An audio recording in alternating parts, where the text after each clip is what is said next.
ഒരു സിനിമ തുടങ്ങുന്നത് പലപ്പോഴും ഒരു ചെറുവാക്കില് നിന്നാണ്. പക്ഷേ ആ വൺലൈന് കേട്ടപ്പോൾ തന്നെ അത് വലിയ തിരമാലയാകുമെന്ന് ഉറച്ച വിശ്വാസം തോന്നിയെന്ന് സംവിധായകന് കാർത്തിക് സുബ്രാജ് തുറന്നു പറയുന്നു. കഥയുടെ ആ ആദ്യ വാക്യം കേട്ട നിമിഷം തന്നെ ഇത് തിയേറ്ററിൽ ക്ലിക്ക് ചെയ്യുമെന്ന് തോന്നി. അത്ര ശക്തമായ ഒരു ഐഡിയയായിരുന്നു എന്നാണ് അദ്ദേഹത്തിന്റെ പ്രതികരണം.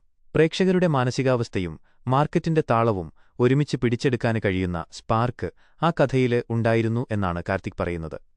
അദ്ദേഹത്തിന്റെ സിനിമകളില് പതിവായി കാണുന്ന ആ സവിശേഷ ശൈലി, അപ്രതീക്ഷിത വഴിത്തിരിവുകള്, പാളികളുള്ള കഥാപാത്രങ്ങള്, തിയേറ്ററില് ആഘോഷമാകുന്ന നിമിഷങ്ങള്, ഇതെല്ലാം ഈ പ്രോജക്റ്റിലുമുണ്ടാകുമെന്ന് അദ്ദേഹം ആത്മവിശ്വാസത്തോടെ കൂട്ടിച്ചേർക്കുന്നു. സംശയമൊന്നും തോന്നിയില്ല. കഥ പറഞ്ഞവരുടെ കണ്ണില് തന്നെ ആ ആവേശം കണ്ടു എന്ന് അദ്ദേഹം പറഞ്ഞു. സിനിമയുടെ യാത്രയില് ആശങ്കകള് സാധാരണമാണ്. പക്ഷേ ഈ സിനിമയുടെ കാര്യത്തില് ആദ്യ നിമിഷം മുതല് തന്നെ ഒരു വ്യക്തമായ ദിശയും ധൈര്യവും ഉണ്ടായിരുന്നു എന്നാണ് കാർത്തിക് വ്യക്തമാക്കുന്നത്. ഒരു നല്ല വൺലൈനറ്റ് ചിലപ്പോൾ മുഴുവൻ ടീമിനെയും ഒരുമിച്ചൊരു സ്വപ്നത്തിലേക്ക് കൂട്ടിക്കൊണ്ടുപോകുമെന്ന് അദ്ദേഹം ഓർമ്മിപ്പിക്കുന്നു. അവസാനം പ്രേക്ഷകർക്കു മുന്നിൽ എത്തുമ്പോൾ ആ ആത്മവിശ്വാസം ശരിവയ്ക്കുമോ എന്നതാണ് കാണാനുള്ളത്.